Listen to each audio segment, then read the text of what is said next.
editorial. A psicografia é uma das coisas mais lindas e reconfortantes, na qual se especializou na sua mediunidade Francisco Cândido Xavier. Durante mais de 60 anos, ele recebeu cartas de pessoas que se foram em todas as situações. Não sei por que me interessei pelo assunto, mas ontem recebi muitas manifestações de apreço no editorial que fiz e hoje resolvi voltar para encerrar o assunto. Pessoas me pediram para que enviasse a reprodução de ontem e por isso resolvi pesquisar mais sobre isso. A dor, as saudades daqueles que partem é um tormento para os que ficam. Porque acreditar numa vida após a morte é uma necessidade para todos nós. Afinal, corremos diariamente não para a vida, mas para um fim. A compreensão de que não morremos, mas apenas transmutamos do físico para o espiritual, nos conforta a perda de entes queridos e a nós mesmos, porque inevitavelmente, fatalmente, não sabemos quando também estaremos desencarnando e entrando no mundo espiritual. Portanto, não há medo nesse desenlace, porque ele acontecerá. Bom mesmo é compreendermos que numa outra vida, numa outra dimensão, continuaremos vivos, velando pelos nossos queridos deixados para trás. Embora a dimensão que limita o corpo físico seja completamente o oposto em se tratando do espírito. Deixando essas considerações de lado, vou abordar um assunto da mais alta relevância na psicografia. Quando aqui cheguei, a Expo Grande era o auge dos acontecimentos anuais. Uma festa que aos poucos está desaparecendo com seus idealizadores. Promoviam um concurso para a escolha das belas recepcionistas que estariam representando os donos da festa na acolhida aos que vinham para passar agradáveis momentos na exposição.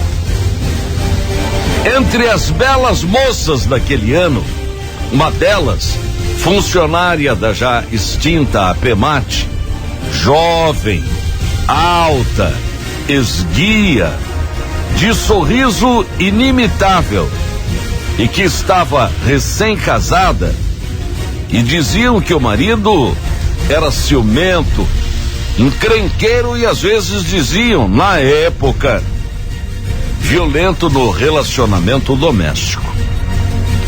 Depois da Expo Grande, numa discussão, uma arma caiu de cima de um guarda-roupa, disparando contra a moça, matando-a quase que instantaneamente. Marido, desesperado, afirmava que havia sido um acidente, mas mesmo assim havia sido enquadrado e preso por homicídio. Fato comoveu a então pequena e efervescente Campo Grande. Levado a júri popular, seu advogado de defesa, que também não está mais entre nós, era o nosso querido e saudoso Dr. Ricardo Tradi. Para advogado de defesa, o réu não mente e cabe ao causídico saber de todos os meandros para que possa defender o seu cliente. Mas o marido da jovem continuava batendo na mesma tecla de que não era culpado e que tudo não passou de um acidente depois de uma briga.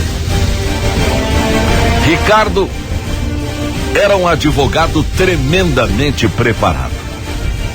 Passou a estudar o espiritismo por curiosidade e resolveu ir a Uberaba, em Minas Gerais, para consultar Chico Xavier, na esperança de que algo o esclarecesse a respeito do episódio que iria enfrentar durante o julgamento.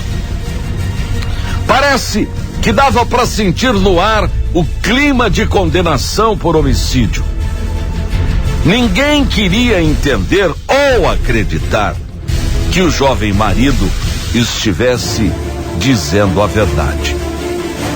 E aquele foi um dos mais memoráveis júris que já assisti, e onde o saudoso Dr. Ricardo Tradi surpreendeu a todos.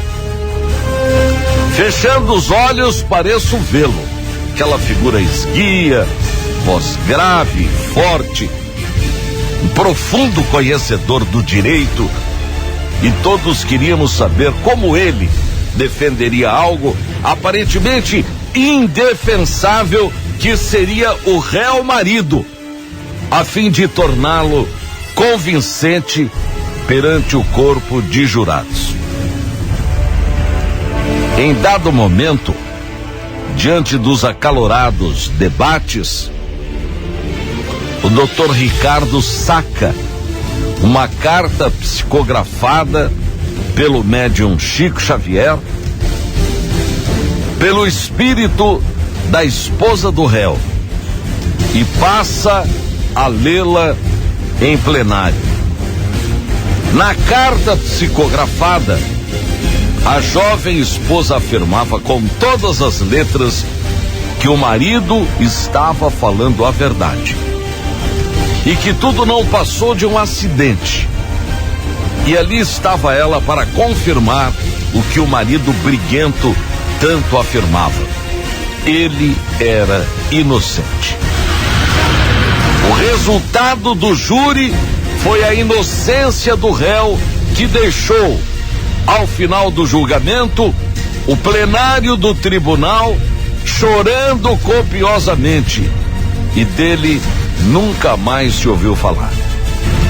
A carta de Agleide está exposta entre as relíquias jurídicas no saguão do Tribunal de Justiça de Mato Grosso do Sul.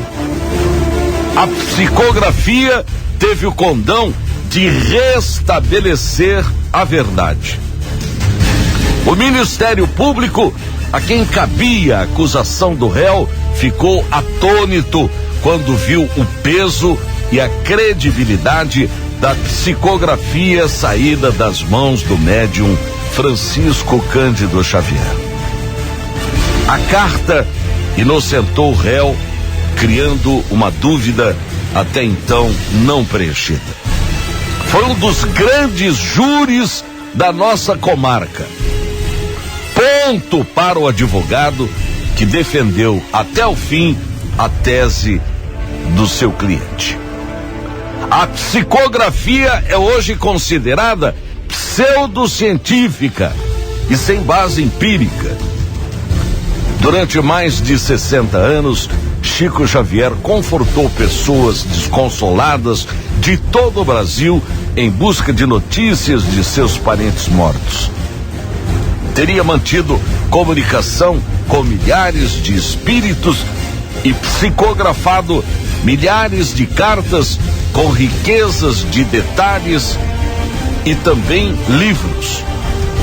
O editorial de ontem confortou muita gente.